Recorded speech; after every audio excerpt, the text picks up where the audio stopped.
Hello, hello, and welcome to Whiskey Wednesday. Whiskey Wednesday is a fortnightly talk show where we talk about tech-related topics, mainly in web development, and we also drink some whiskey.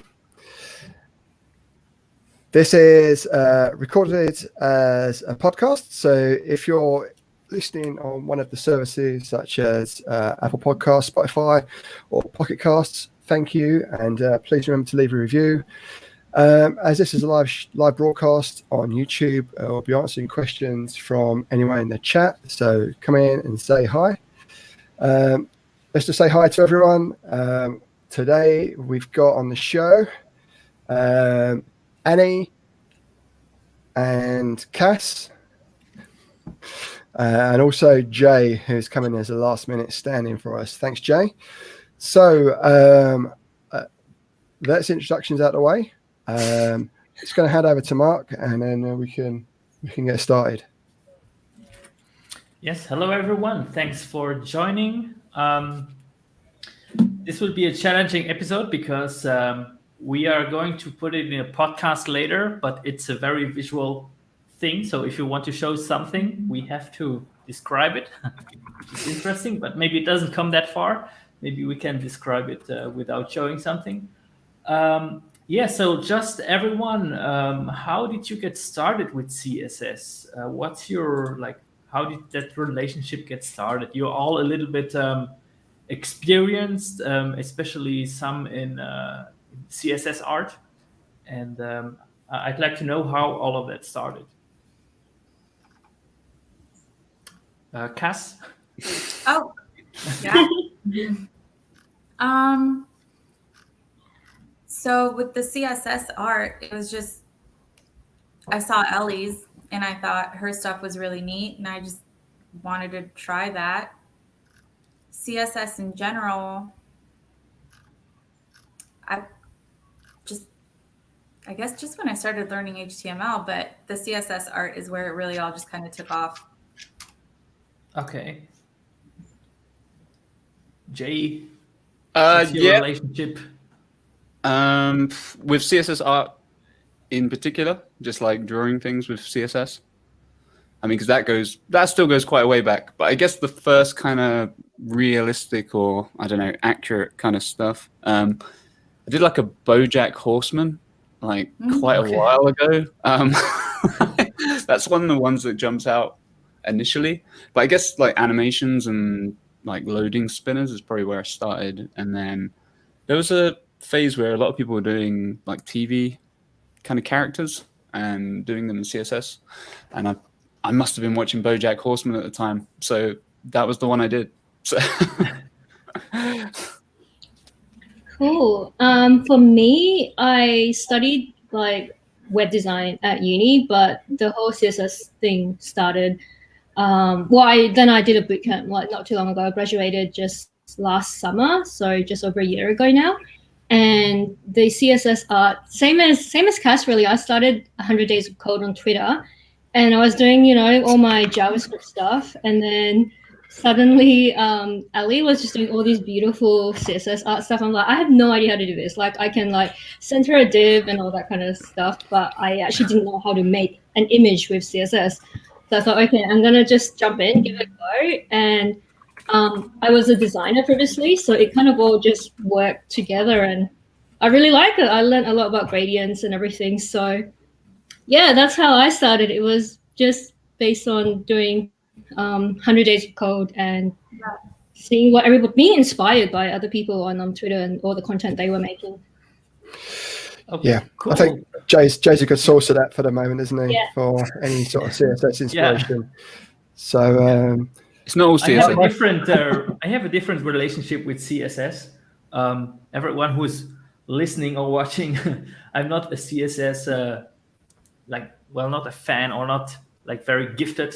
I started off in the 2004-5 doing web stuff, which back in the day was the layouts were tables, and there was this HTML tag, the marquee, where text scroll down or it was horrible web development, and then I stopped doing it for a while in university. Never touched it, and when I came back, it was all like, oh yeah, Flexbox and CSS Grid and CSS Is Hard and like all those kind of things, like a little bit overwhelming. So I stick to the basics, positioning stuff, making rounded corners, maybe some shadows, and that's about it. I guess Font size and font weight, and it's kind of a similar journey, right? For most people into styling things, you don't really start with a blank canvas and go, I'm going to do this. Like if I think of my journey to CSS, like I wasn't intending on being a front-end developer at all. I actually started as a middleware developer, like choosing colors in Visual Studio Code was probably as far as I got as styling until a couple of years into my career. And then it would be making really minimal changes, and then you go from there, right? Yeah. Cool. I mean, I think my path was pretty much the same as Annie and Cass with 100 Days of Code and just picking stuff up from Free Code Camp. Now, this might sound a bit strange, but the real sort of game changer for me with CSS was when I started using style components. And it was when I started using style components that I got the confidence to actually start applying for jobs. This was when I was doing the Chingu project, where you work with a group of other people to make something, and someone suggested we use it, and I was like, oh, I don't know about that. And they're like, oh, just try it, you know. And so I tried it, and I was like, oh, this is awesome.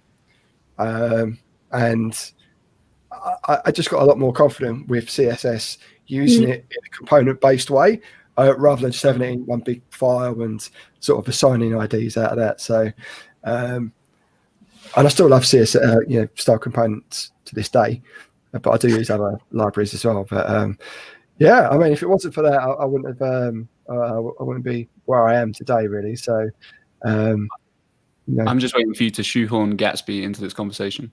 Come on. No, I mean, I'm learning that at the moment. You're learning Gatsby? Yeah, because I work at a WordPress VIP agency, and we're just trying to kind of, modernize our stack a little bit. So I've been like pushing for it. Yeah. Cool. So have you done the example with Jay? This is your fault. Have you done the example with the Gatsby WordPress plugin and showed them that? Have you done anything with that, or? I'm just learning right now. I haven't done too much. Oh, right, okay. Yeah, right. Just starting. No, Gatsby's great. I'm sorry, I almost derailed it there. I just see Scott's light, eyes light up. Gatsby. I was keeping it stum, and that's fine. But yeah, my sort of experiences, I don't know. I guess like Mark's a bit where I didn't really like it until I sort of got a better understanding of how to use it within React, and then I'm like, yeah, it's cool. So yeah, I mean, it's not the same for everyone, I guess, but I think as well it depends on the timing. Like when you come in to start using it, like what the latest trend is. I think when I really started to use it, CSS3 was like, it was all animation and 3D stuff. So, there was a big trend of people just smashing out loading icons and making cubes. So what better time to join, Hey, we have a comment from Jack Domleo. What's great about styled components? I'm a Vue developer. Great. I'm a Vue developer as well. And I'm enjoying making Vue components with SCSS. Cool. Same as me. So we are on the same page, Jack. Right, well, give us a bit of information, Mark, as to what it is, because I know with Vue, you scope your CSS to the component. Now, that's pretty much what style components is like, but because React is like, no, we're only going to deal with the presentation layer. Everything else you have to bring yourself. So, and I know with Vue, that's all built in for you. So that's pretty much what it's like. You scope for CSS, for style components, you scope your your CSS to your components, basically. So that's and is it in the same file as your component, or is it in another file? You can put them wherever you want it. Wherever you want it to be. Okay. So if you share stuff, then you have it in a shared components file, or not. I mean, it's React. You can do what you like. I guess the big selling point for style components is not only is it like atomic in the sense you can break things up and you can, share CSS between the components, but there's a big win in the fact that you can use it with React Native as well. So like you have a native version, so you can just use it across your whole stack. Which is quite cool. And this also goes back to the view thing as well. I'm not sure if you can interpolate your like past function, use JavaScript in your CSS with Vue, Mark, because that's always a big win for me, being able to just interpolate JavaScript into CSS. And I've come across other libraries which sort of do it, but don't do it as well as style components. And that's what keeps me in style components, basically writing JavaScript. What I love about in Vue is like you have everything in like your own one file, and you have your CSS there and the JavaScript and the HTML. But it has its caveats. So if you define something outside the component, it can still apply to other components, except if you scope it explicitly. So it's not always just in the component. You can share it, but I like that it's all in one place. But I think we're derailing the conversation towards React versus Vue, but. Jack.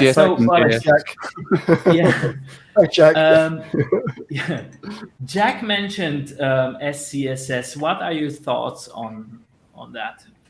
I love SCSS. I do too. Love that. Yeah. Perfect. I remember is SCSS like Sass? Is SCSS like Sass? So there's the Sass and stuff. It is.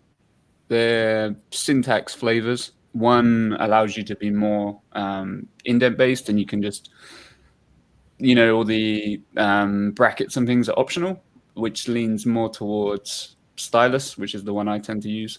But yeah, it's great. Sass is great.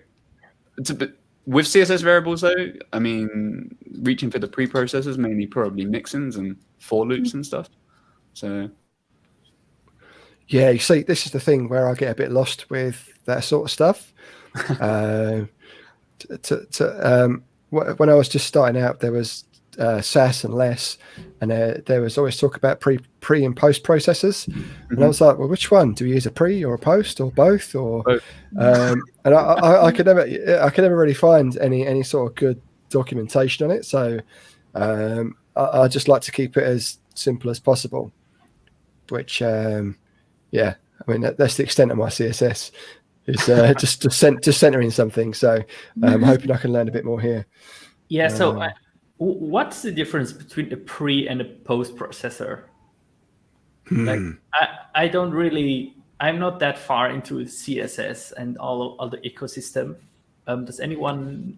So Scott kind of shields himself away from the post processing because he's using style components, and that does a lot of it for you. So.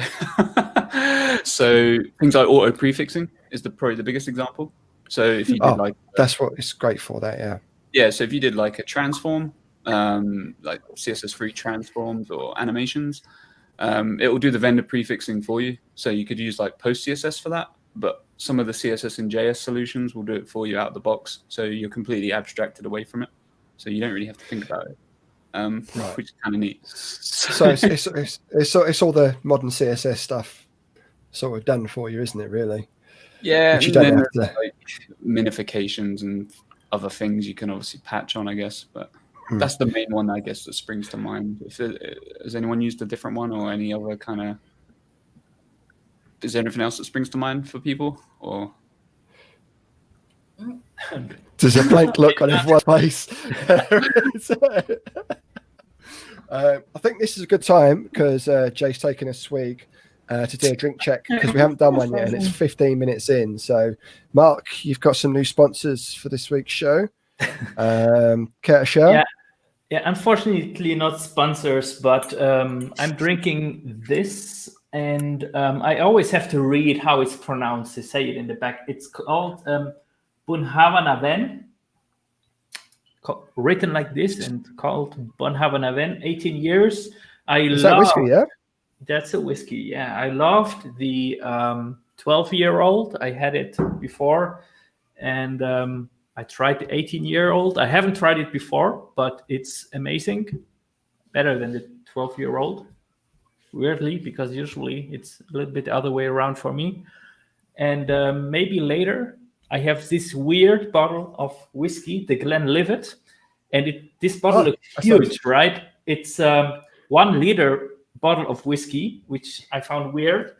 But I picked it up at an airport shop, at a duty-free shop, and it's apparently I learned that later. It's a version of the Glenlivet that's only sold in duty-free shops, and I was like, oh my god, it's like limited. I need to have it. So now I have like the only 1 liter bottle of whiskey I have is this one, and I don't know why they are all 1 liters and regulars are like 700 milliliters. I will have to Google that later, but I'd say, yeah. Cass, you got anything exciting for a drink check? Water. Just had water. Water. Jay, water. At least I'm not the only one, right? But I'm trained, so, and I don't drink anyway. So I'm still working my way through my Glencligie, which is the only time I've been drinking it at the moment. So I have 1 nice glass every fortnight, and that's about it at the moment. So yeah, now we sort of awkwardly dodged talking about pre and post processes.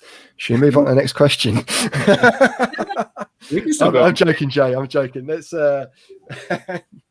we can carry on talking about Sass and less. And so I did find this when I was starting. It was quite confusing, and I probably listened to Wes Buzz and Scott Talinsky talking about it and thought, oh, that's handy to have. But you know, in the heat of actually trying to center that div on the page, you know, it's not the sort of first thing that springs to mind. It's always like an afterthought, I guess, for those sort of things.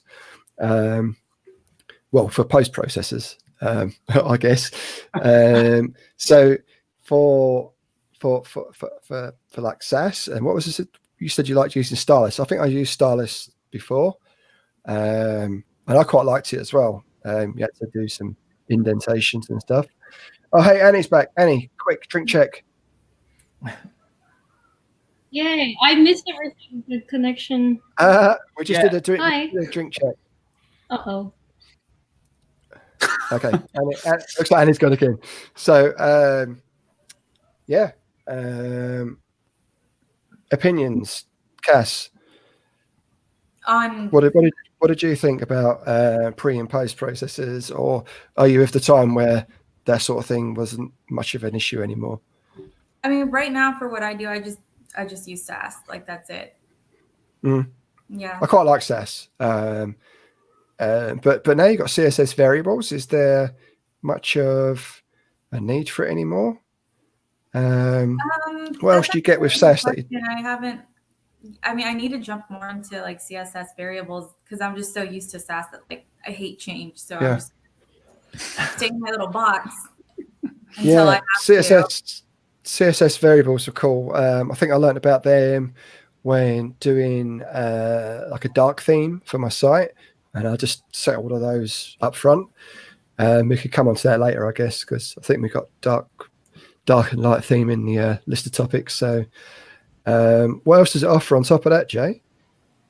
What in terms of CSS variables and pre-processors? Is that where we're still at? With Sass, sorry, with Sass. Sorry, I should have prefixed that with. Well, I guess like most of the preprocessors are kind of similar, right? They offer the same kind of functionality, give or take a few. Developer ergonomics, is it? Or Well, when I look at them, they kind of have like mixins, looping. Obviously, variables is the top one, and that used to be like the big seller. Like, oh, I can variable all the colors up. But when variables hit, and the big win for variables is that you can change them at runtime and see the changes happen instantly. You don't need to recompile to see those changes. Yeah. That's like a big win. So people kind of moved away from doing all the variables in the preprocessor. And I mean, for me, I mainly use it to either write utility functions as I go along with stylus, or I do like my mind's gone blank. So you can write functions in stylus, can you? Yeah, so like I would write like a utility. Say so I did that truck like last week where I did it all with background image. And for that, like I wrote a little utility function in my stylus, which was like position. It would calculate like a position width and height based off of a unit I've created. So it was like a shorthand, so I could just write like U25, and it'll convert that to like calc var unit times something. So I don't have to keep writing that all the time. Nice. Yeah. So like a mixin, isn't it? Yeah. Okay. Cool. Yeah. I have no idea what you guys are talking about, but I shut down my Firefox. I'm on Chrome now, so hopefully this will work. Annie's back. Yeah, I had problems with Firefox at the start, Annie. Okay. So you heard me talking, and then took off my headphones because I was just getting this like 10-second delay. So I'm not really sure what happened with that, but you're back now. We're talking about post and pre-processors, and we're just talking about Sass and the introduction of CSS variables and how much use it still was to people, because I don't use it that much. I was asking Jay, and he started talking about stylus and using like mixins with that. So do you have any opinions on those? Mixins and variables are very, very useful. I haven't used stylus. I've just used like Sass exclusively. I've only been really doing CSS or started learning like CSS3 and stuff just over a year ago. So I'm still like really quite new at everything.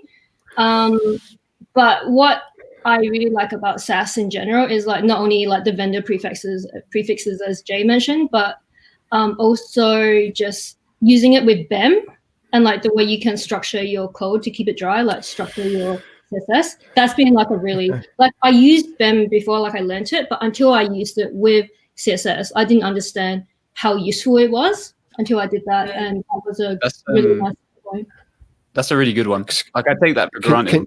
Even think of it. Can Annie, can you sell BEM to me, because I've been burnt by BEM in the past with projects. I think the previous, when you start a new project, you always inherit legacy stuff, and I think the developer before me thought it'd be a good idea to make a function which would make the BEM, and I was guessing it was doing the right thing, but there was so much stuff nested at the end of it that even with the object notation, it was really hard to understand what was going on. So can you sell it to me? Okay. I think like an enterprise app. I'll try. I think everyone knows like one of the hardest things like a developer does is just like naming things, right? Like it's so hard to come up with names.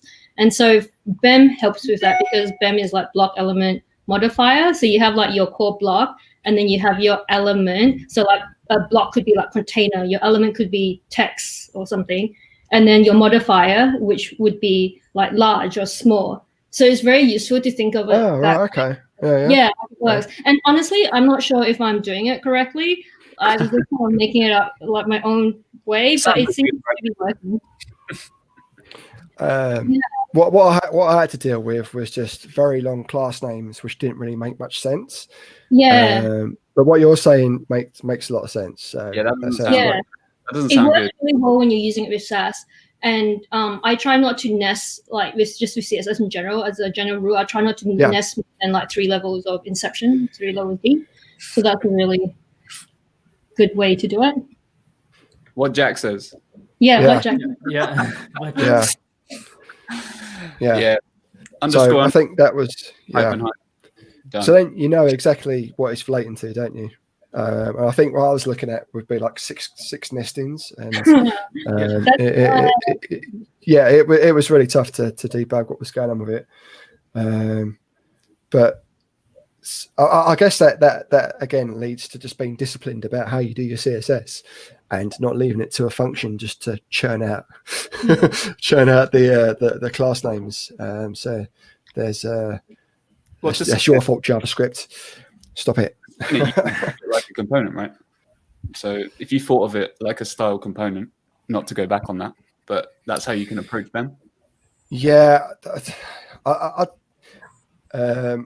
with your props as modifiers, almost. Yeah, yeah. So that was how Annie sort of explained it to me, and it sounded great. But what I've had to deal with in the past was just. It's just traumatic, so can we move on? You start getting 6 levels deep and you're trying to change things. You're using that horrible important, not important. Right. So I've been taught from very early on just to never use important. So when is it important to use important? I only use it when I'm doing it with vendors. Like vendor plugins and stuff, and I have to use it in order to override them. That's the only time I use it. There's always a way around it, though. You can nest it more, but I'd rather not do that. I've noticed with some of your stuff, Jay, you have top level stuff, which is always important, and then everything underneath it is not. Yeah. So I've seen stuff in the past. Okay, so I am horribly mistaken, and I apologize. Even with vendor scripts, like there's always a way to increase the specificity to get style in. That's how we say it. Components, there's a trick for that as well.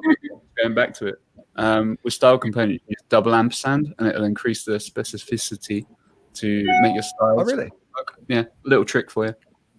Oh, yeah. When you're actually in your component, isn't it? Yeah, I didn't know it was double ampersand. Oh, right. Yeah, cool. Ampersand inside the styles will like double the style. That makes sense. Nice, making note of that. And sorry for embellishing you for. How dare you using important? Yeah, I can't remember where I saw it now. Use, like one of those Twitter threads that you can, because obviously you can do important, and like chain them up to make them more powerful. But honestly, never use it. So you can have like a mega important at the end. Yeah, you can have like color red and then write important like 4 times or something to make it like super important. I did not know that. That is, I didn't know you could amplify. It's wrong. Oh yeah, it's wrong. Yeah, I think the general rule. What I was always taught was to never use important. The other day, unless like in a situation which Annie's talking about is where you have to override something from somewhere else, basically.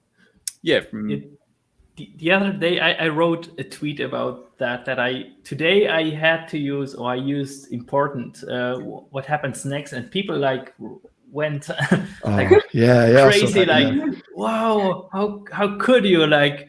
I was like also overriding something from a vendor to make it fit my needs. But yeah, is there a way where it's okay to use important, or is it like should we never use important? I mean, generally, I try and avoid it at all costs, and realistically, it probably doesn't need to exist anymore. Because there's normally a way around it. There's normally a way to, even if you have to wrap certain things or add classes to places, you'll be able to increase the specificity to some degree. I need to work on saying that word because it is hard. I think how you said it the first time was the best. And also, can we just pick up that Jay in his name tag? Because we're in StreamYard, so I'm going to have to explain it for everyone listening on audio. Jay has got his bear logo. If you know Jay from Twitter, then you know he's the bear guy. But also next to his bear is a hammer. There we go. is a hammer and a spanner. Which, what is that for? That's not I thought that was representative of your football club, Jay, but it's absolutely not, is it? Because Arsenal is cannons, isn't it? That's cannons. I guess it's creating things, making things. I don't know. Yeah. I just threw it together because I saw unicorn and So lightning. basically, I just wanted to bring up the beef between you and Cass, basically, for because Cass is wearing a Chelsea top, and Jay is a big Arsenal fan. So because they support different football teams, this means that they have to hate each other because they're on opposing teams. Total tangent, absolutely not related to CSS. Just thought I'd bring it up. I told my boyfriend that I texted him and told him I was able to say something bad about Arsenal, and he was very proud. So there's a question from Georgia Scott. What is your favorite thing in CSS? Oh, where is it? Oh, there it is. Way up. Yeah. Oh, That's sorry, a hidden Georgie Scott. I said Georgia Scott. I'm so sorry, George. That's a really old picture, and that's actually me in that avatar. So there you go. Oh.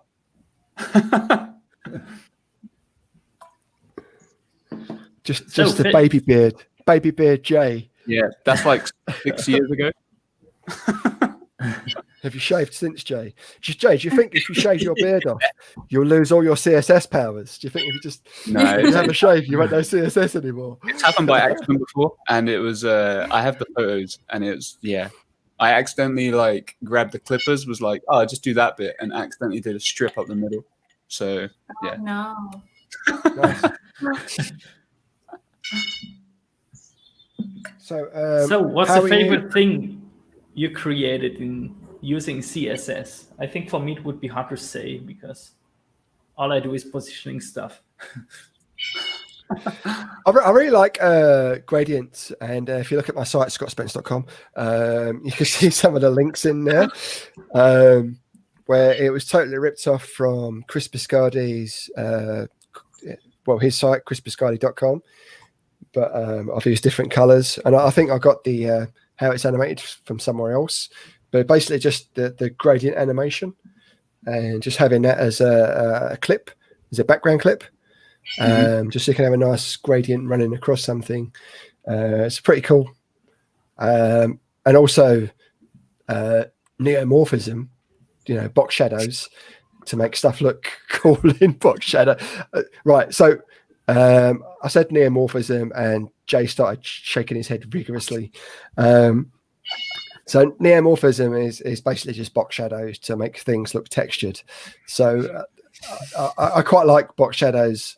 I haven't got anything to look like that myself. It is quite a cool technique. Marcus Brownlee uses it on his intro. So it's quite a nice effect, but as with most things, you need to use it sparingly, I guess.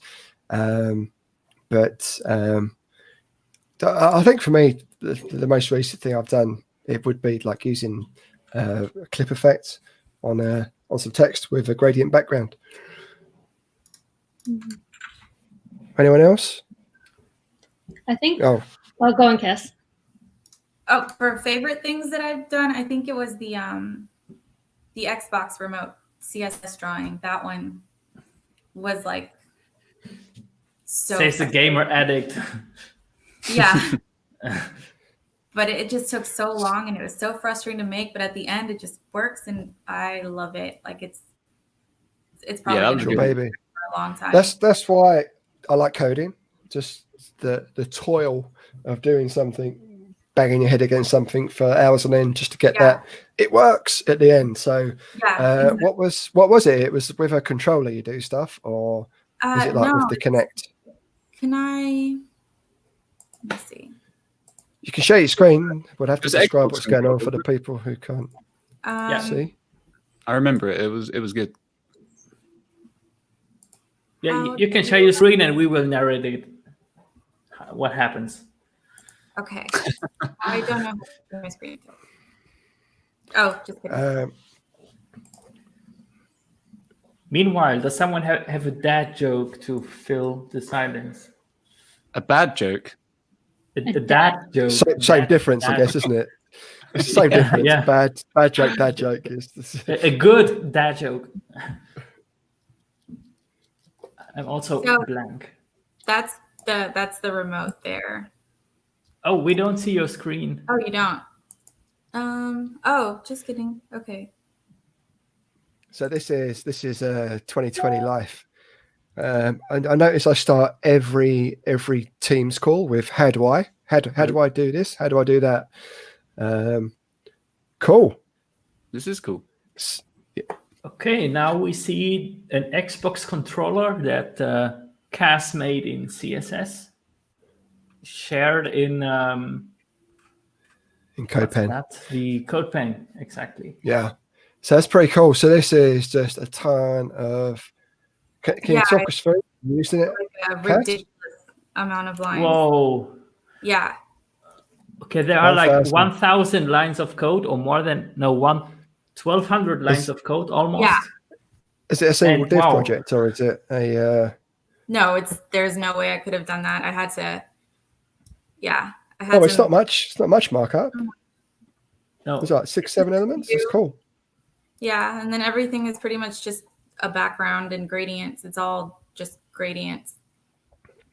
Yeah, we will have to get back to that more specifically later, because I'm really curious how all that stuff works, where people are like, oh yeah, this is like a portrait of a person and it has like just one div and stuff like that. Oh, man. Oh yeah, those are so fun. So just a quick hat tip to Lynne Fisher. I think it's linentonic.com. And she's done some really cool stuff. From seeing her site as when I sort of started getting into media queries, when I understood that you could just not move stuff around, but have totally different effects for each different screen size. She's done some really cool stuff. And that one div project she's going through, that's really good. You've done some stuff for that, haven't you, Jay? Or am I misquoting you again there? I was going to share about the one div as well, but if Jay has something. Well, I did the animated truck with no tags. That was it, yeah, the truck. I used a pseudo element on the body tag, and then I used the before tag for the before pseudo element as like a rolling road. So it was like animated truck, but using no elements. So yeah, it's quite a fun one. So yeah. So can we just go over,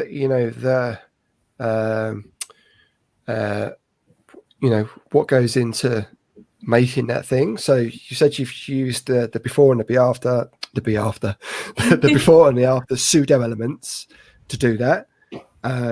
Is there anything else you could use on top of that? So that's like 3. So you have the actual element, the before and the after. Add anything. You could do display. You could set display properties on stuff within the head element and go further with it. But it's pretty hacky. At that point, you may as well just bring some divs in. But yeah. Well, I guess that's the idea of the single div, to see what you could just do with that one piece of markup. Yeah. So pseudo classes, I guess that's quite cool. But I'm trying to think of the word, the antithesis. What is it? Like the breakdown of something. That's the word, isn't it? Antithesis? Potentially. Should we just imagine I said specificity? Whatever you said it was right, and you can edit it. No, this is it. It's raw. This is this goes from this live to just gets extracted and put onto the podcast players as well. We didn't get it out anyway. What's Annie's favorite she's made? Yeah, and it was just on the same topic of one div as well. It was when I was trying to learn gradients and how that works to draw. It's got to be there. To draw basically, and I thought I'll try this one div thing, which was inspired by Lynne Fisher. I'll see if I can show my screen. It's a realistic looking iPad Pro, and what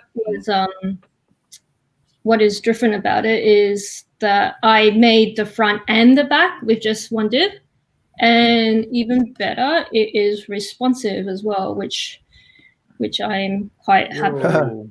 Yeah, awesome. Like tiny. Okay, so for those that are not watching this, Annie's done, like I said, an iPad Pro, but it's got the back and the front. like you get in the catalog view.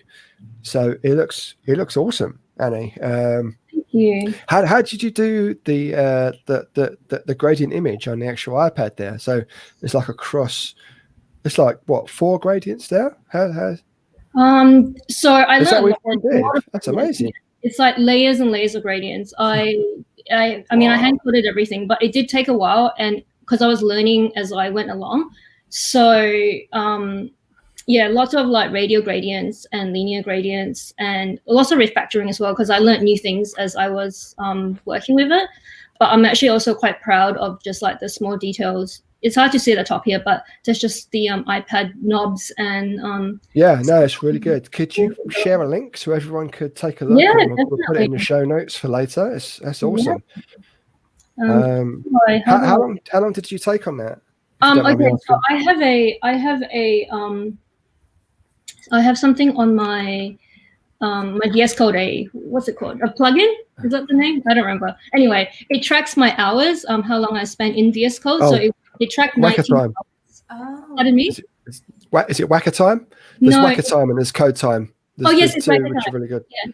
Code Yeah. time, yeah. So it tracked 19 hours of like pure time in VS Code, but I spent a lot of time just like thinking it through in my head, like thinking about how am I going to layer this, what am I going to do, what gradient cuts what other gradients out, and just kind of thinking things through in my head as well.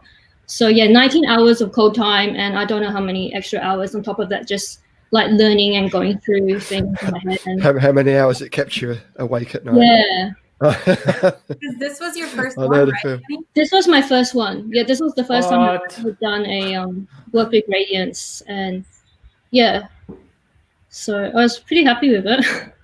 Yeah, I don't know CSS Well, you should be anymore. really proud of that. That's awesome. Thank you. So thank you for sharing that. And yeah, if you just put it in the chat, we'll put it in the show notes for everyone to take a look as well. I can share a controller if you want to Can see someone share it? I put it in.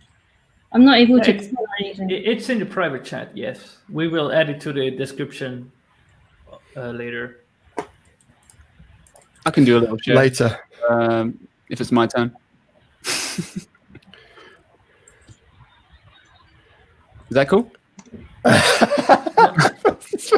No one's saying anything. I'm just kidding. We're all in awe still. We're all still, enjoying the experience we had with Annie's one div iPad. No, that's fair. We're in shock. We're lost for words, basically. Well, I can, Yeah, I want to do something I hadn't seen before, because I've seen just like single divs with just the front, and I thought, okay, let's see if I can push this and do the back as well. So I would say this was definitely a project that I learned so much about, like using gradients and how to structure the code and how to make it work. It was a really good learning experience for me. I really enjoyed this one. Yeah. Right.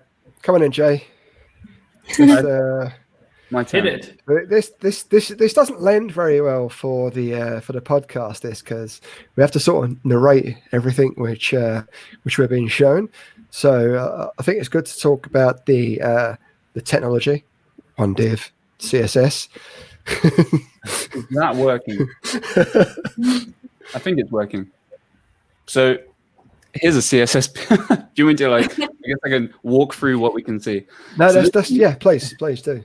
Yeah, so this was an image, and it kind of goes back on the controller thing. So a lot of the CSS illustration or art, however you want to call it, the trick is to actually layer up an image and drop it on the screen, and then essentially trace it with the DOM. So this is the image of a PS5 controller, because this was set to me as a challenge on Twitter, and I was like, cool, I'll do that. And if we turn that off, that's what I created with CSS for it.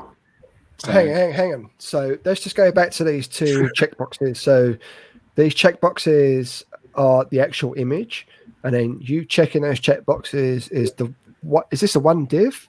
So this isn't a one div, but the top one, right, okay. illustration. So this is a photo, or Yeah. a render, and then this is what I made. And then if we hide, How do you start doing something like that? I'm really I mean, curious. I can never get my head around this. you can Yeah. find out by impending egghead. Can we just talk about the markup quickly, Jay? Well, how much markup you got in here? So, and it's responsive too. So this was actually included in I think it's my latest CSS Tricks article. But here I have various things going on. Jay's a published author on CSS Tricks. So I'm using Pug here as well, which some people might not have seen. I think Pug's kind of cool. I used Pug in what was I using? Because it used to be called Jade, didn't it? It did. It did indeed. Yeah. And so it's kind of cool. It's sort of React-like, where you can loop over. It's got some weird syntax, but you can sort of create elements. Well, you can do a lot of stuff, can't you? With because it's templating, so you can do a lot of like here I've got mixins to do stuff. So I'm like creating, I don't know. It's been a while since I looked at this one, but there's a. I love it. Every code is like, I did this a while ago. I'm really proud of it, but I couldn't tell you how I did it. But yeah, there's that one. I guess if we were talking about favorites, though, I guess recently would probably be. You've got Boop J's. Yep, would probably be this They cake. are awesome. Ah, yes, I remember this. So this is all 3D. Oh, you can pull it out. I didn't see that. So where is? You've changed it a bit. So what we're looking at is a Battenberg Cake. Oh yeah, sorry. Jay, he shared this on Twitter a couple of weeks ago, and he's been doing a bit more work on it recently. So Battenberg is from where? I have no idea, but it tastes good. I'm guessing it's from Battenberg. I really do like Battenberg Cake as well. I haven't had any in years. Well, it was the squarest cake, and it seemed like the easiest one to make in CSS.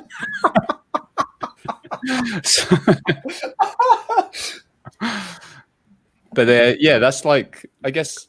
It's multi-layered though. So this is the thing, right? A Battenberg Cake is like a long rectangle, but it's split up with 4 other, like a checkerboard inside it, pink and yellow.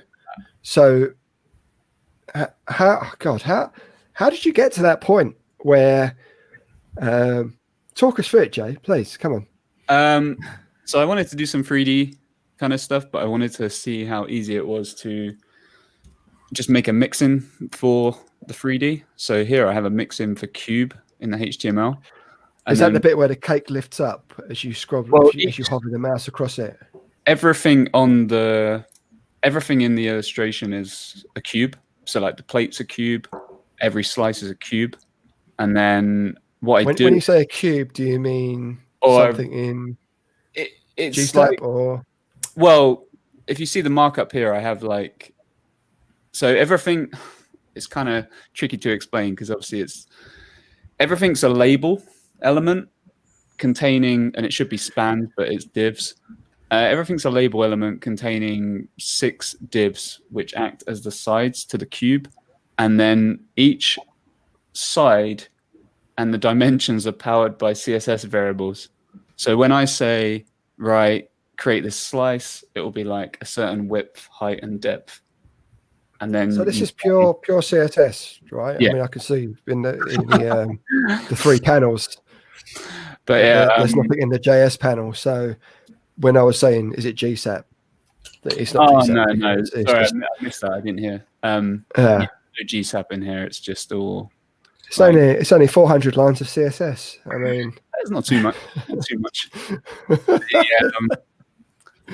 Yeah, that's probably the most recent. I think the first, when we were saying earlier, I think it was before we came on, we were saying like what things like really got you into doing it. And I made a set of IKEA drawers, and that was like the first thing I did.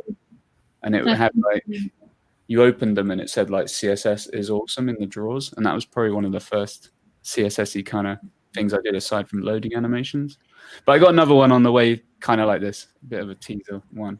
In fact, I don't know if the StreamYard will show you, but I think it's currently running. Yeah. There you go. Toaster.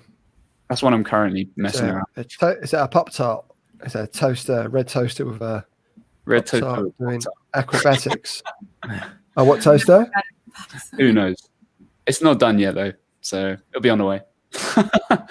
I'll stop. I'll give the screen back up. There you go. I could keep talking about things all day. So Yeah, I'm really amazed by all of that. It's like I couldn't even know where to start. Yeah.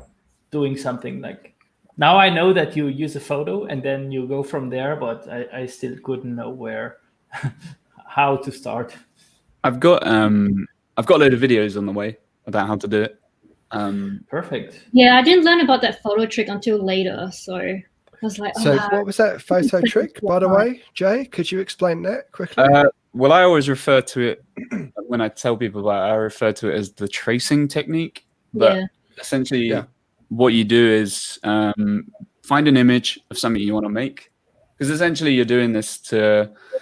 I mean, you're not going to drop one of these 1,000-line illustrations in your latest web app because it's probably not going to be great. You probably want to use an image or an SVG or something. Could you just let me know how long it took to do your Battenberg as well? Probably like an evening. What? I'm pretty quick with things. Sorry to say. Yeah, it doesn't take me a long. Don't apologise for being awesome. You know what I mean? Yeah, I tend to smash these things out pretty quick these days. But the technique is you find an image of something you want, because you're kind of using it to hone your skills, right? So you're going to find out like, how can I create these shapes? And you find something you want, Dribble, Google Images, whatever, some kind of vector, and then you position it in the screen, center it. And then what you can do is you can use the intrinsic sizing of your image. So you can inspect that in DevTools. And then you can create a container which perfectly matches the image. And then when you scale your screen, it'll always be the same aspect ratio and size.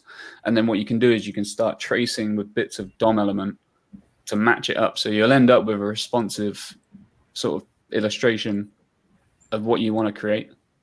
I don't know if that explains it, but that's pretty much the technique. No, it does. I mean, it's just you're just tracing. So that's the key is if you want to make stuff responsive, and that's something I kind of would advocate, because sometimes people make things and it didn't look good on mobile, so the first 2 seconds they looked at it and then they just people's attention spans are terrible. You don't get long online. You don't get long, do you? It's literally half a second. It's like, no, not interested. Yeah, so that's why like something like the viewport units are super important for stuff like that, because you can use calc and vmin to make stuff fit on the screen. So let's talk about those for a second, because those are important for modern web dev. I mean, what we're talking about is like it's very nice. Exactly. Yeah, it's very nice and very visually impressive. But a lot of the time, if you're like a career dev, they're not going to say, "Can you make me an all painting, please, of this person?"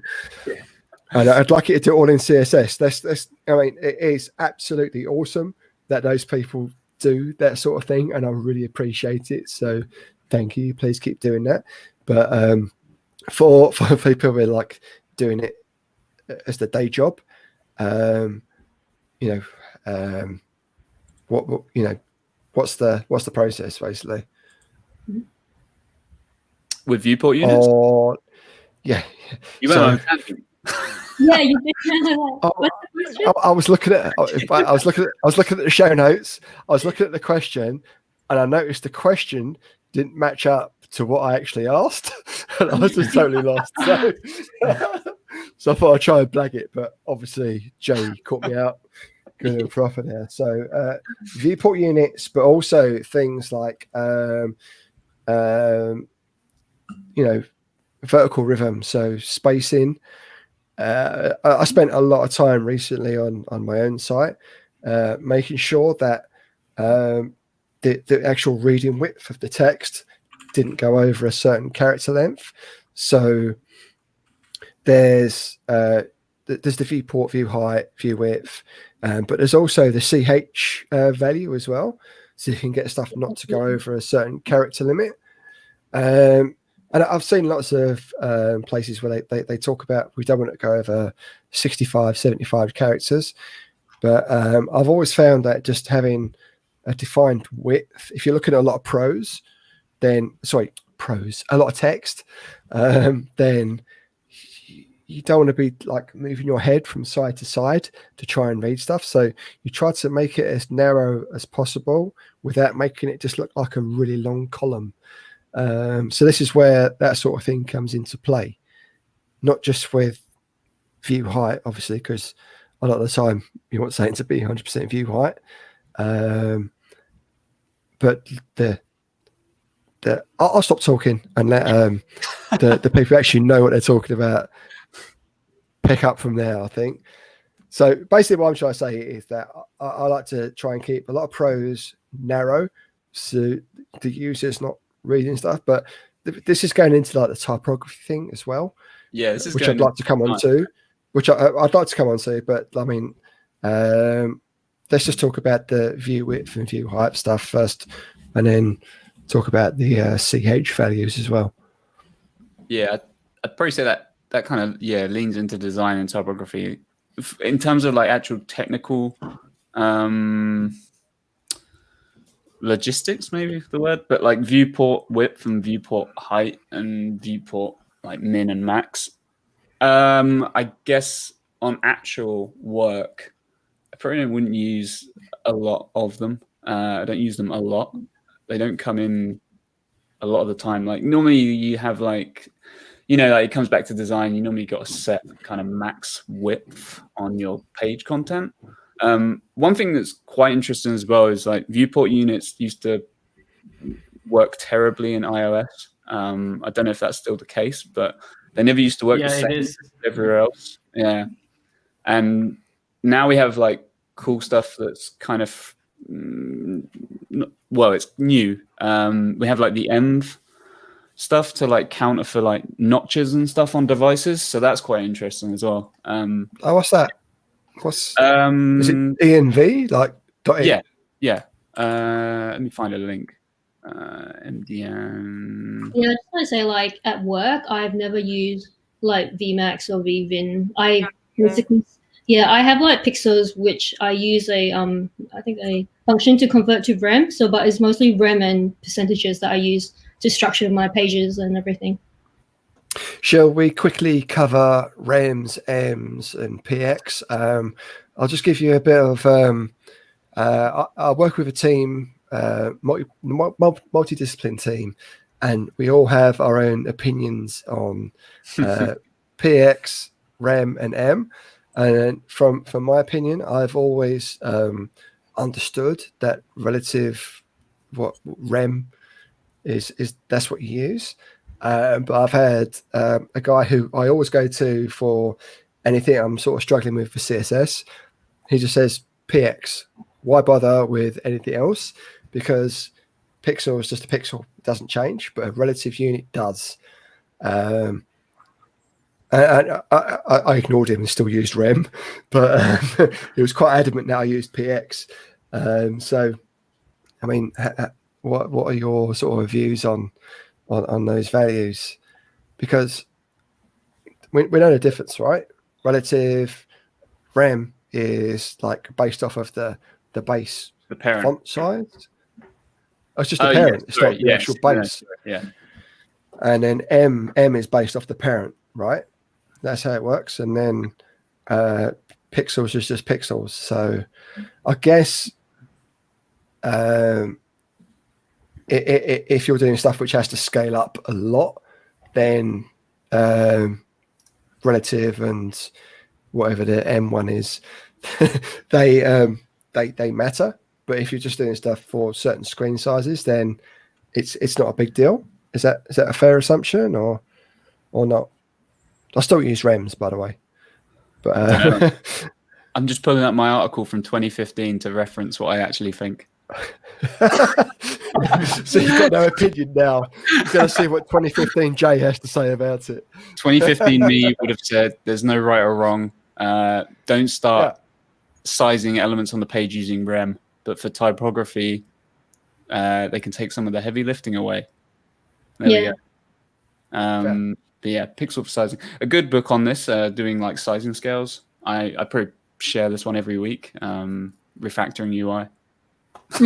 Awesome book. Yeah, has some really good stuff on sizing scales. And I think I bought that the day it came out, and it quickly expensed it back to my company. But it's a great tool. It is great. Yeah.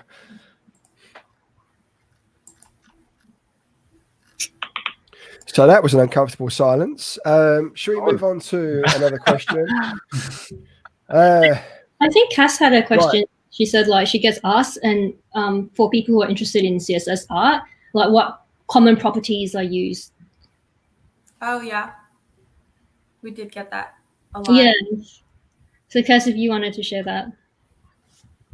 For that, I pretty much just use background, just with linear gradients, radial gradients, and that's pretty much it. I know a lot of people also use box shadow a lot, but I do not, and I need to try to work that in there. What about you, Annie? I think I tweeted about it once. Like, there's 5 that I think I use, and I mean, border radius is definitely something I use all the time. Border radius, gradients, transform to like move like shapes and stuff. Box shadow, and then overflow hidden is really useful as well. Mm-hmm. So I would say those are the 5 that I use for my work. Yeah, and clip paths as well, but I kind of feel like it's cheating a little bit. I don't know if anybody else. I try to stay away. Clip path is necessary. Get comfortable with it. Get comfortable. I use it sometimes. Yeah. So what would clip path be used for? Just really awkward shapes. You can use it for long curves as well. You can do stuff like. Sorry, go ahead. Why don't you like using it, Cass? I just feel like if it's for CSS art, I want to do it just, I want to be able to create the shapes just without a clip path. Just, I feel it's more. It's still CSS though. Yeah, I know. with you're gonna divide it in this one. Yeah, I mean, I wouldn't go without it if I'm honest. Because there's some times when I need to, but I try to go without. It's a bit more of a challenge to do just pure CSS, I suppose. There are definitely times where it's a big struggle to get shapes. So, for instance, one of the illustrations I did was the egghead logo, and I saw that. Yeah. A shadow that's created by the spectacles on the eggshell, and without a clip on the box shadow, it would have been very hard to get that effect. So there's like times when I completely agree. Like I probably wouldn't reach for it straight away, but there's times when it just makes sense. Because otherwise you have to do like things like, for example, if you had a really tall element and you only wanted a third of it, you could use a clip path inset to just clip the third. The alternative would be that you'd have to like create a wrapper that's a third of the size and then scale the inner one to be treble the size of the parent. Like it just makes it's making it harder for yourself. Like in that sense. That's my CSS approach. Everything is a wrapper on a wrapper. So do you see it as like an escape hatch, Cass? Or I mean, you can just it's just CSS, right? So it shouldn't be. I know, but I mean, like only, and I'm not like fully against it or anything. It's just that I'm just doing it to challenge myself. So I want to. Oh, right. Okay. Cool. Do it without it, and respect myself as much as possible. All right. So should we rattle through some of the questions we had lined up rather than just? We have got a lot of questions actually. Mark, what do you think? I think a lot of these have been asked. I mean, right. So this is what I said earlier about my sort of weird transition into being comfortable with CSS. So we all know the Peter Griffin animation GIF of him doing the blinds and just making more of a mess as he tries to sort of do these blinds, and it just gets worse and worse. That's how I saw CSS for the longest time, and until I sort of got comfortable with specificity. Take a note there, Jay, how to say it. Yeah, that was good. So I think one question is, CSS is hard, right?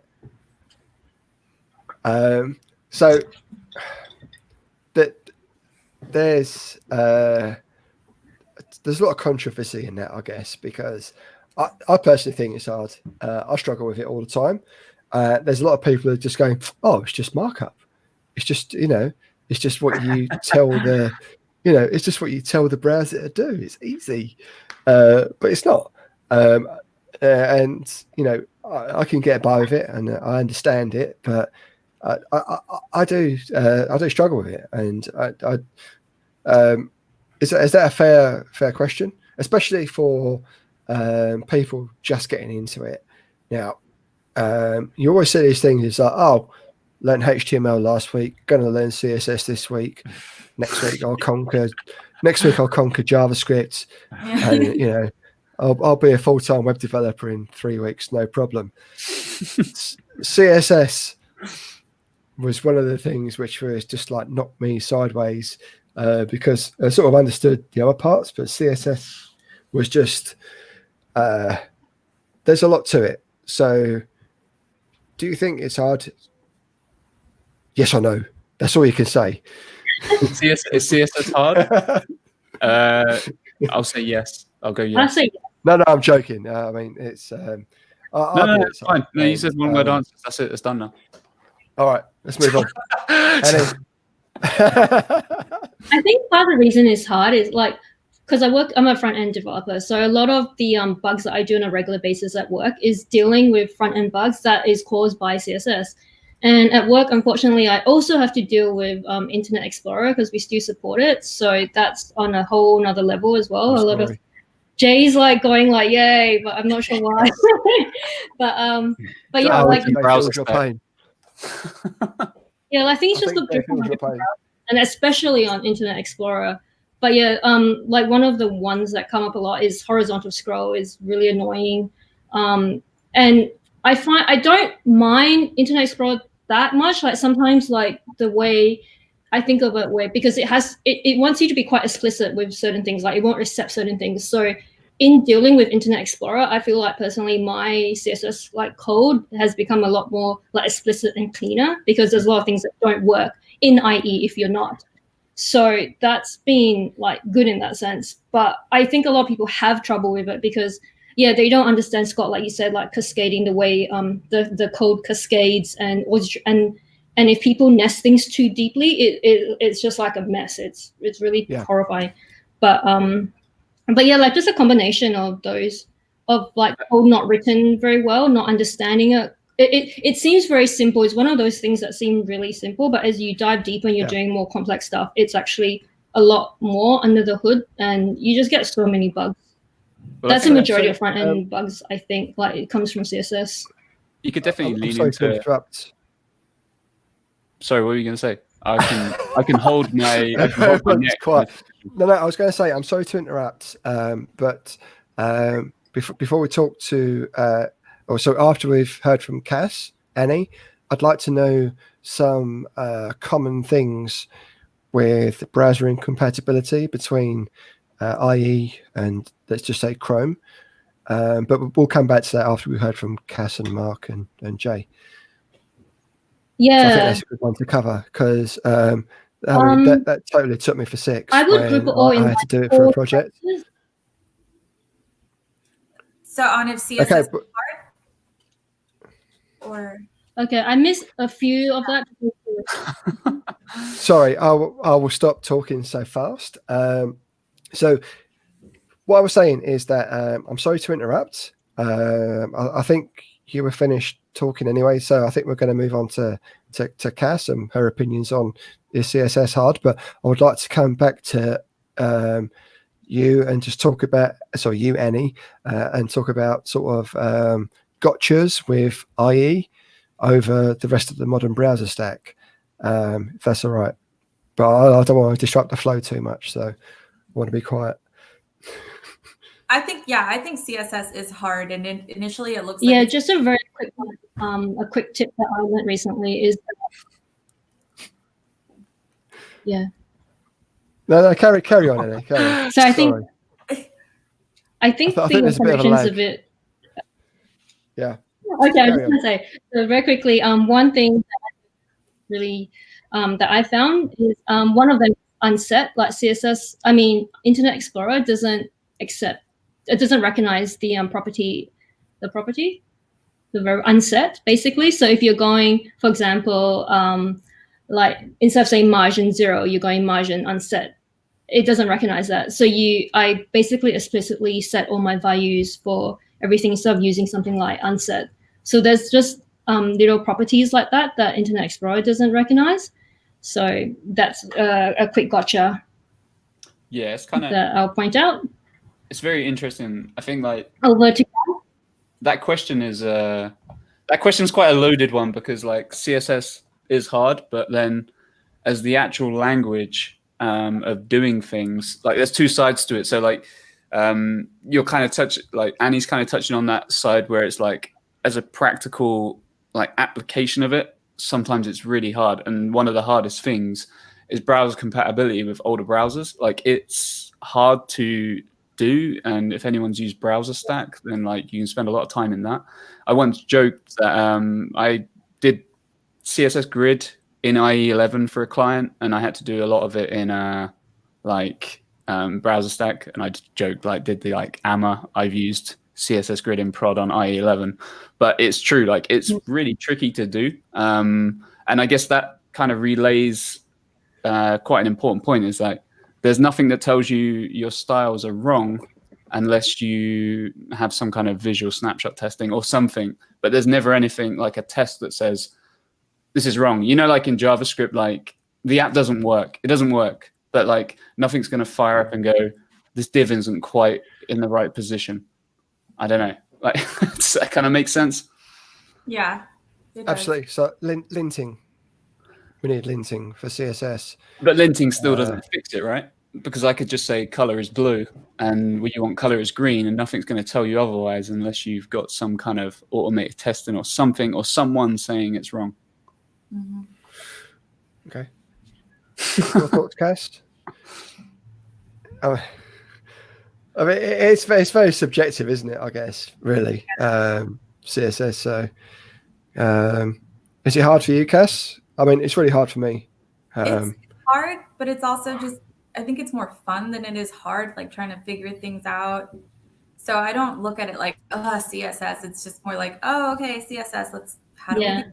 And, you know, I know that it's like annoying trying to get cross-browser compatibility, but it's still kind of like exciting to figure it out at the same time. Am I alone? No, you're not. Yeah.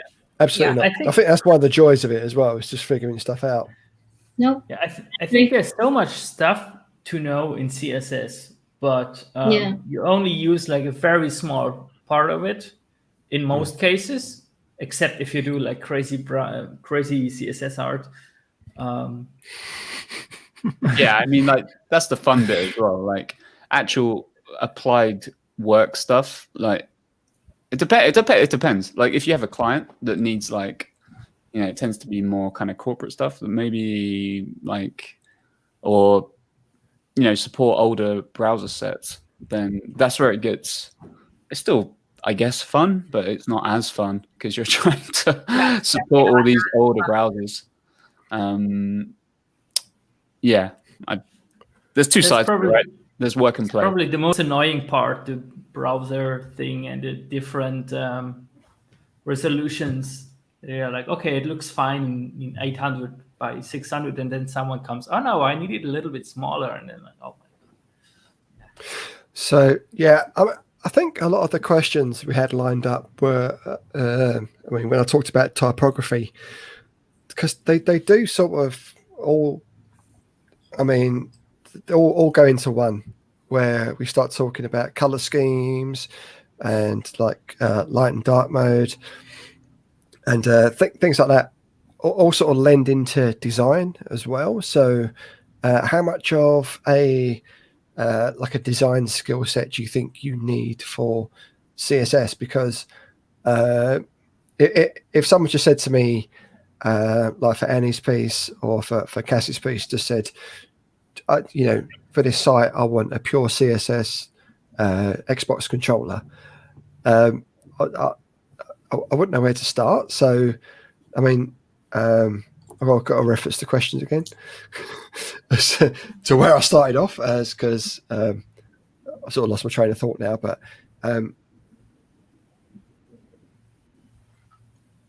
yeah, I've lost my train of thought with where I was going with that. So apologies.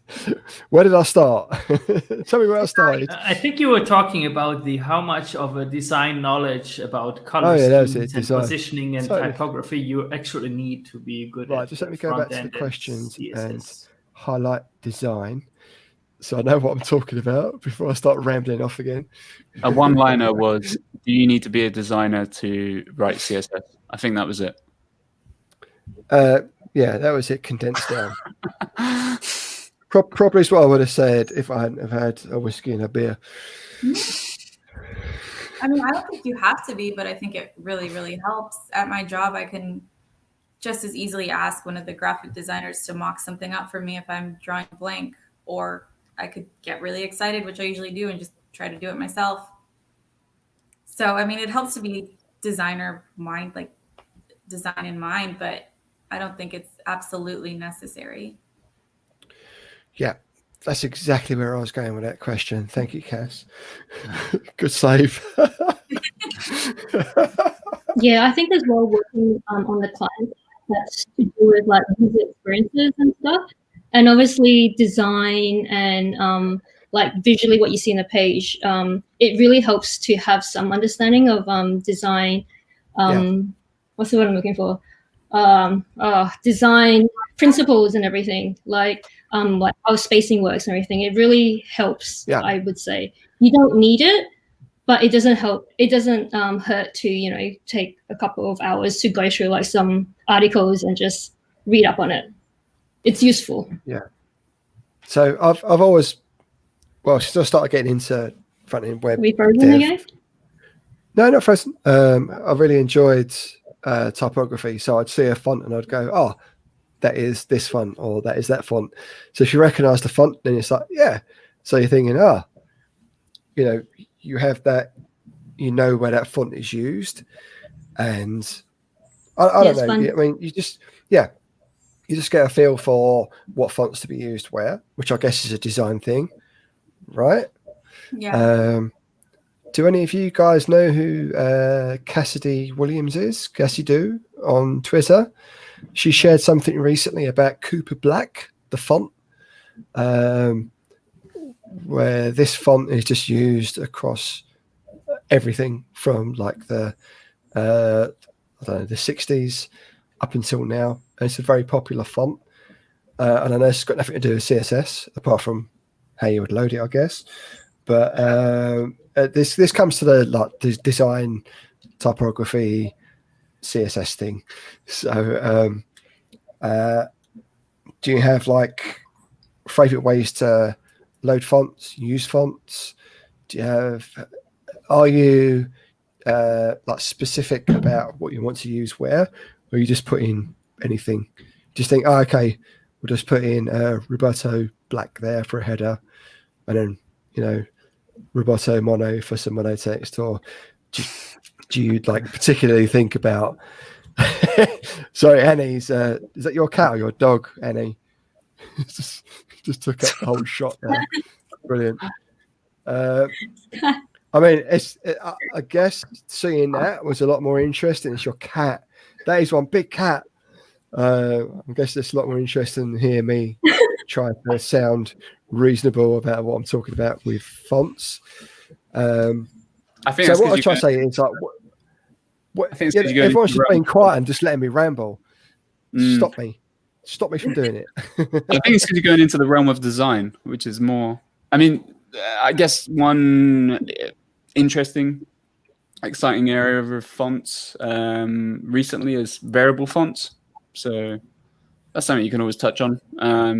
Being able to animate the characteristics of fonts is quite interesting, but that's obviously not the selling point of variable fonts. The selling point is the reduced size and getting more with less network requests, really.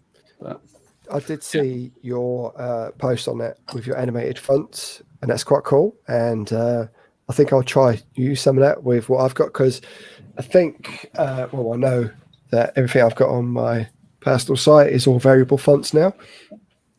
So I think I'll try to do something with that at a later date. Annie or Cat is adorable.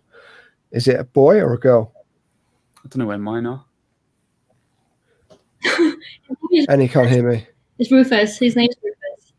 Rufus, the boy cat. Of course he is. Yeah. Okay, I think I It's need a boy. to stop talking. His name is Rufus. Full name Rufus the Cold Cat Extraordinaire.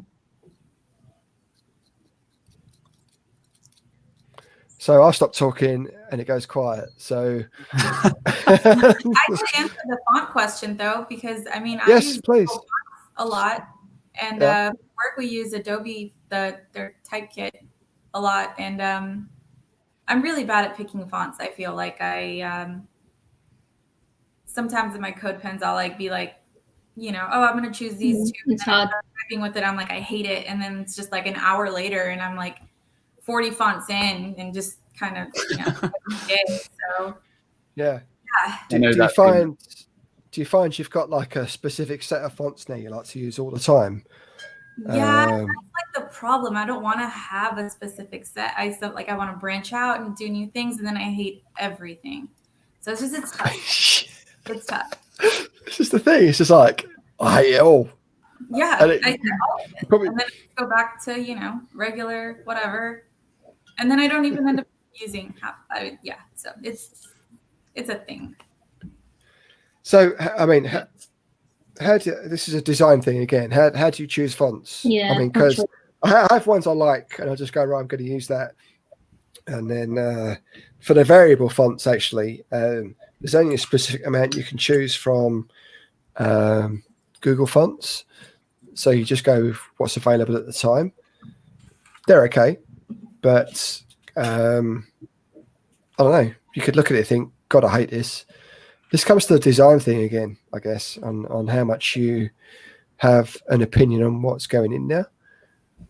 Yeah, I just kind of go with what I think will look cool or nice at the time, and then just go from there. Cool.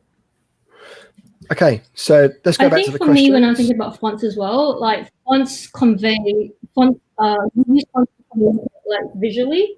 So sorry, I'm not sure if you can hear me, but yeah, like when I think about fonts, like fonts are a way of communicating like visually. So like whether you use like sans serif fonts or serif fonts, or whether the fonts are rounded or sharp, they all communicate a message. So if I'm thinking about what kind of fonts I want to choose, I think about what kind of message I want to convey. And I kind of look at it based on that. Like that's kind of my starting point when I'm thinking about font choices. And obviously, Google Font is a very convenient, like it's very convenient to use. So there's a site called I think it's called Font Joy, which is AI.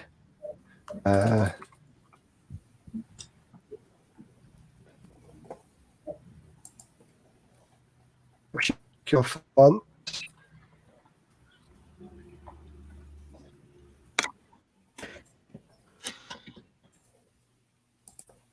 Oh, generate font pairings in one click. Oh, this is pretty cool. Yeah. This would help me a lot. Because... Yeah, me too, actually.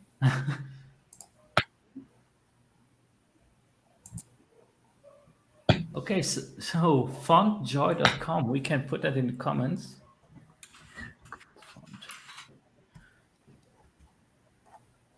Fantastic.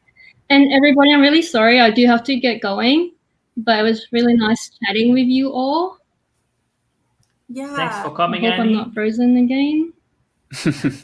Yeah, we got that bit. It's nice to meet My you. cat is having a bath. But Oh, Scott left yeah, instead. good luck the rest of the show. Enjoy. Okay. Bye, Annie. Okay. Bye, everyone. Bye. Okay, so other questions we had on the list were about Tailwind. I know what it does, and I would like to know a bit your opinions on it, because you basically don't write CSS per se anymore. You just apply a bunch of classes, which could be taking quite a lot of space in your markup. But everyone is raving about it, and that it's like a really cool way to design websites. What are your takes on it?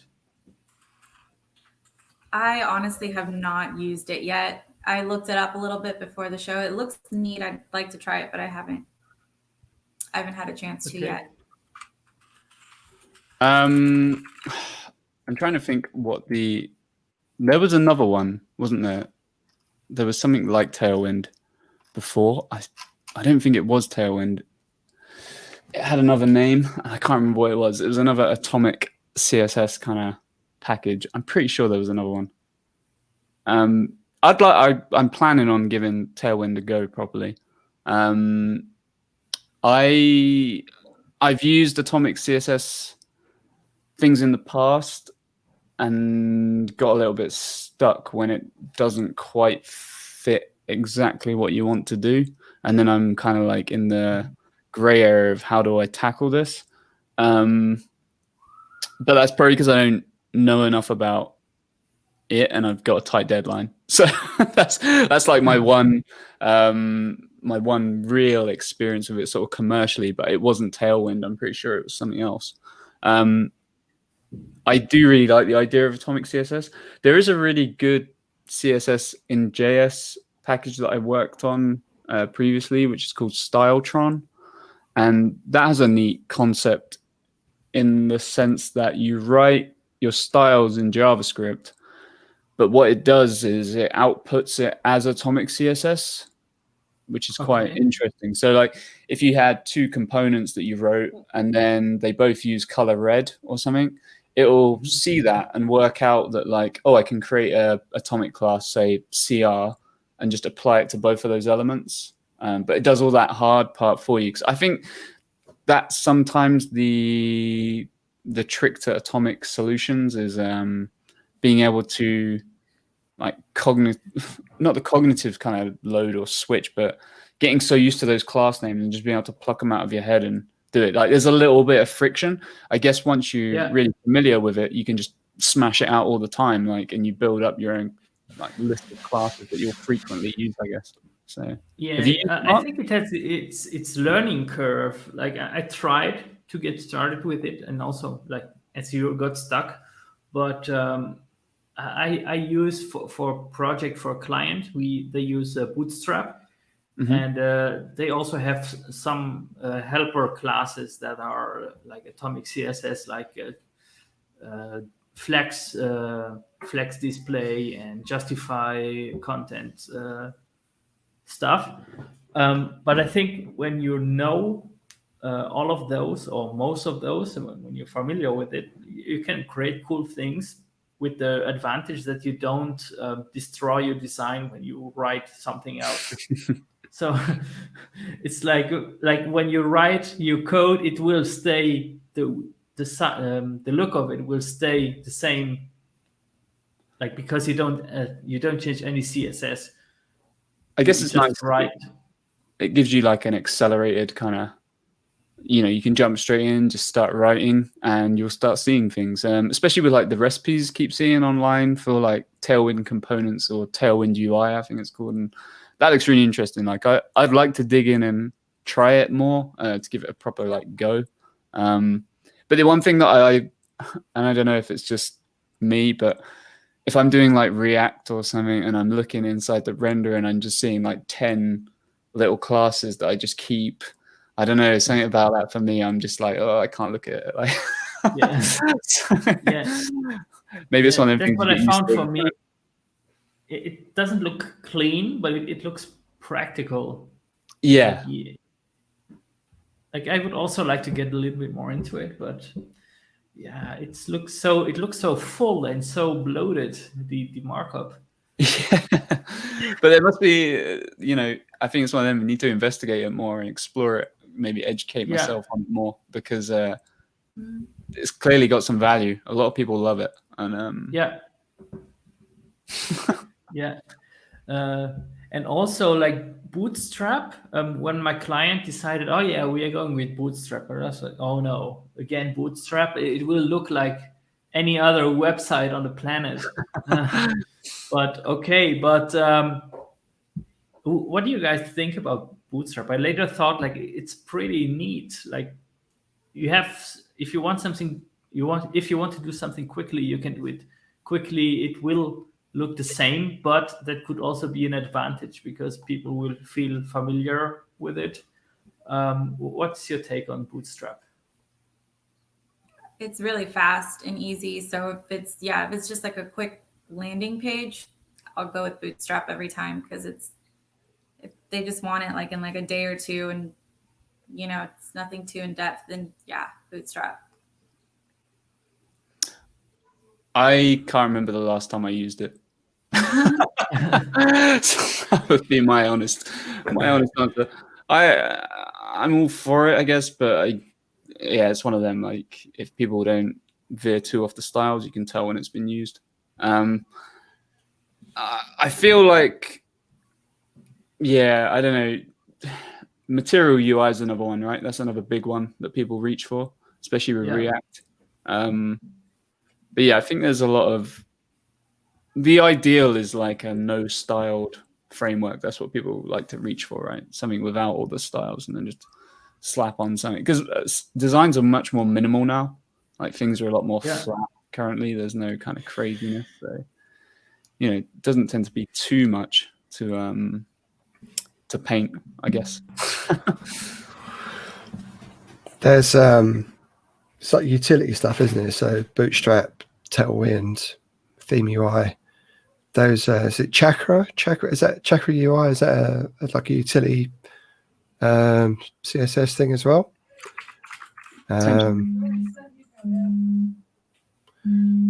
So there's obviously they're handy to have to spin something up quickly, I guess. But there's also that initial learning curve of learning how to use them as well.